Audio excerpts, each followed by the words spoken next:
Azerbaijan का passport, Azerbaijan की शहरियत, Azerbaijan में टीआरसी लेना और आज़रबाईजान की पीआर और उसके साथ-साथ आज़रबाईजान में वर्क परमिट कैसे लिया जाता है। इंशाल्लाह इसी हवाले से मैं इस वीडियो में मुकम्मल तफ़सील से आप दोस्तों को बताने जा रहा हूँ। मेरा नाम अब्दुल हसीब है, मैं आज़रबाईजान के हवाले से इन्फॉर्मेटिव वीडियो अपलोड करता रहता हूँ। दोस्तों आप दोस्तों को अगर वीडियो पसंद आए तो मेरे चैनल को सब्सक्राइब करना ना भूलिए। सबसे पहले आ जाते हैं जी टीआरसी के टॉपिक पे, क्योंकि ज़्यादातर लोग जो है टेम्परेरी रेजिडेंसी कार्ड अप्लाई करते हैं, तो सबसे पहले मैं उसके हवाले से आप दोस्तों को इन्फॉर्मेशन दे दूँ।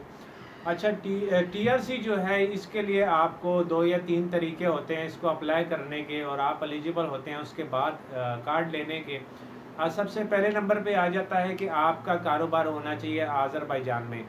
अगर आपका कोई अच्छा कारोबार है तो आप एलिजिबल हैं, आप टीआरसी अप्लाई कर सकते हैं। लेकिन वो डिपेंड करता है इमिग्रेशन पे और आपके बिज़नेस पे कि आपने किस किस्म का और किस मेयार का बिज़नेस स्टार्ट किया है, जिस पे आपको टीआरसी कार्ड मिलेगा। तो शायद वो आपको 3 महीने का मिले या 6 महीने का या फिर 1 साल का। मौजूदा जो हालात हैं या मौजूदा जो कंडीशन है आज़रबाईजान की टेम्परेरी रेजिडेंसी कार्ड के हवाले से, तो वो कुछ खबरें अच्छी नहीं आ रही। अगर किसी का बहुत अच्छा बिज़नेस है तो मे भी उसको मिल जाए, ठीक है, लेकिन छोटे मोटे बिज़नेस पे ये कार्ड अवेल नहीं है फ़िलहाल, ठीक है। अच्छा, सेकंड नंबर पे आ जाते हैं जी हम पीआरसी पे, ठीक है। पीआर का मतलब है परमानेंट रेजिडेंसी कार्ड। वो आप कैसे अप्लाई कर सकते हैं, उसके क्या तरीक़ाकार है। पीआरसी का पहला तरीका ये है कि आप अगर आज़रबाईजान में परमानेंटली 2 साल रह चुके हैं, आप आज़रबाईजान से आउट नहीं हुए और आज़रबाईजान पे आपने प्रॉपर एक बिज़नेस किया और आपने आज़रबाईजान के गवर्नमेंट को टैक्स अदा किया, ठीक है। और उसके बाद जो है 2 साल के बाद कुछ रिक्वायरमेंट होती हैं उसकी, आपको लैंग्वेज का टेस्ट देना पड़ता है, कुछ और डॉक्यूमेंट्स होते हैं उसके साथ। तो उसके बाद आप एलिजिबल होते हैं पीआर अप्लाई करने के, और पीआर भी आपको 2 साल की मिलेगी। फर्स्ट टाइम पे आपको 2 साल की मिलेगी, सेकंड टाइम पे आपको वो 3 साल की मिलेगी और थर्ड टाइम पे आपको वो 5 साल की मिलेगी, ठीक। दूसरा ऑप्शन इसमें ये है कि आप अगर इन्वेस्ट करते हैं तो आप पीआर ले सकते हैं। उनकी रिक्वायरमेंट है 5 लाख मनात आपने इन्वेस्ट करना है आज़रबाईजान में, क्योंकि उनकी गवर्नमेंट इस चीज़ को अच्छा मानती है अगर हमारे मुल्क में आकर कोई इन्वेस्ट करता है। तो अगर आपने वहाँ पे जाके इन्वेस्ट किया 5 लाख मनात की आपने किसी भी कारोबार में लगाए, तो आप डायरेक्टली जो है पीआर अप्लाई कर सकते हैं। जो परमानेंट रेजिडेंसी है उसके लिए आप एलिजिबल होते हैं। और फर्स्ट टाइम याद रखिएगा आपको वो 2 साल की मिलेगी, सेकंड टाइम आपको वो 3 साल की मिलेगी, ठीक है। अच्छा, कुछ दोस्तों ने मुझसे सवालात किए जी कि 50,000 मनात की इन्वेस्ट पर भी जो है हमें पीआर मिल सकती है। तो ब्रदर ऐसा नहीं है, वो 50,000 जो इन्वेस्ट है उस पे आपको टेम्परेरी रेजिडेंसी कार्ड मिलता है, वो पीआर नहीं होती, ठीक है। पीआर के लिए फिर भी आपको 2 साल इंतज़ार करना पड़ता है। अगर आपके पास टेम्परेरी रेजिडेंसी कार्ड है तो आपको पीआर के लिए 2 साल का इंतज़ार करना पड़ता है, और उसके बाद भी आपको जो इनकी रिक्वायरमेंट्स हैं वो पूरी करेंगे, तब आप जो है उसके कार्ड को अप्लाई कर सकते हैं। हाँ, एक बात याद रखिएगा कि आप जब भी पीआर अप्लाई करेंगे या कोई भी आप कार्ड अप्लाई करते हैं, मिसाल 1 साल का कार्ड है आपके पास और आप दूसरा कार्ड अप्लाई करने जा रहे हैं, तो ये याद रखिएगा कि आपने कार्ड ख़त्म होने की मियाद से 3 महीने पहले ही नेक्स्ट कार्ड जो है वो अप्लाई कर देना है, ठीक है। यहाँ तक आ गया जी, हमने पीआर की भी बात कर ली। अब आ जाते हैं जी नेशनलिटी की बात पे। जो पासपोर्ट जो है आज़रबाईजान का वो कैसे मिलेगा और वो कब मिलेगा, ठीक। पासपोर्ट जो है वो आपको पीआर के बाद मिलता है, जब आपके पास पीआर 5 साल की हो जाएगी, ठीक है। जब आप 5 साल पीआर पर आज़रबाईजान में रह चुके होंगे, उसके बाद आप एलिजिबल होते हैं आज़रबाईजान की नेशनलिटी अप्लाई करने के लिए।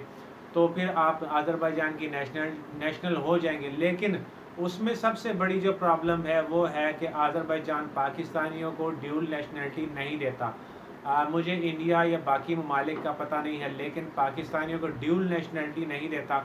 उसके लिए आपको एक नेशनलिटी जो है वो ख़त्म करनी पड़ेगी, या आपको पाकिस्तान की नेशनलिटी रखनी पड़ेगी या फिर आपको आज़रबाईजान की नेशनलिटी रखनी पड़ेगी, ठीक है। अच्छा जी, आखिरी टॉपिक पे हम आ जाते हैं। मैं ज़्यादा वक्त हमेशा की तरह आपका नहीं लेता। आखिरी टॉपिक जो है वो भी बहुत ज़्यादा इम्पॉर्टेंट है। कुछ दोस्त हजरात जो है वो अज़रबैजान में काम के हवाले से, और जो लेबर लोग हैं वो आते हैं अज़रबैजान में, तो उनके लिए जो है वर्क परमिट के कैसे अप्लाई करते हैं, और वर्क परमिट किस तरह का और कितने टाइम के लिए देते हैं अज़रबैजान।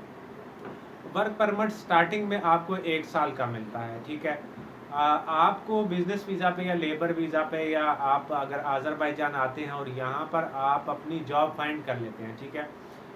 सबसे मेन चीज़ है कि जॉब फाइंड करना थोड़ा डिफ़िकल्ट है अज़रबैजान में, लेकिन कुछ फील्ड ऐसे हैं, कुछ इदारे ऐसे हैं जिनमें आपको जॉब मिल सकती है। अगर आपके पास स्किल्स हैं अच्छे, तो आपको थोड़ी एफर्ट करनी पड़ेगी तो आपको जॉब मिल सकती है, ठीक है। आपके पास अच्छी सीवी होनी चाहिए। आपने मुख्तलिफ़ कंपनियों में, मुख्तलिफ़ जगह में अपने काम के रिलेटेड इदारों में आपने जमा करवा देनी है।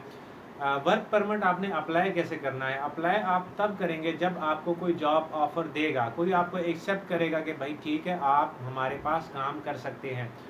उस कंपनी से या उस इदारे से आपको एक ऑफ़र लेटर होगा जो आपको कंपनी का मैनेजर जो है वो आपको देगा, जिसमें वो ज़मानत लेगा। उसके बाद जो है वो आप लेटर आपने साथ लगाएंगे, आप उसके साथ कुछ और डॉक्यूमेंट्स है, आपका मेडिकल होगा, एक खुपचा होता है, ठीक है।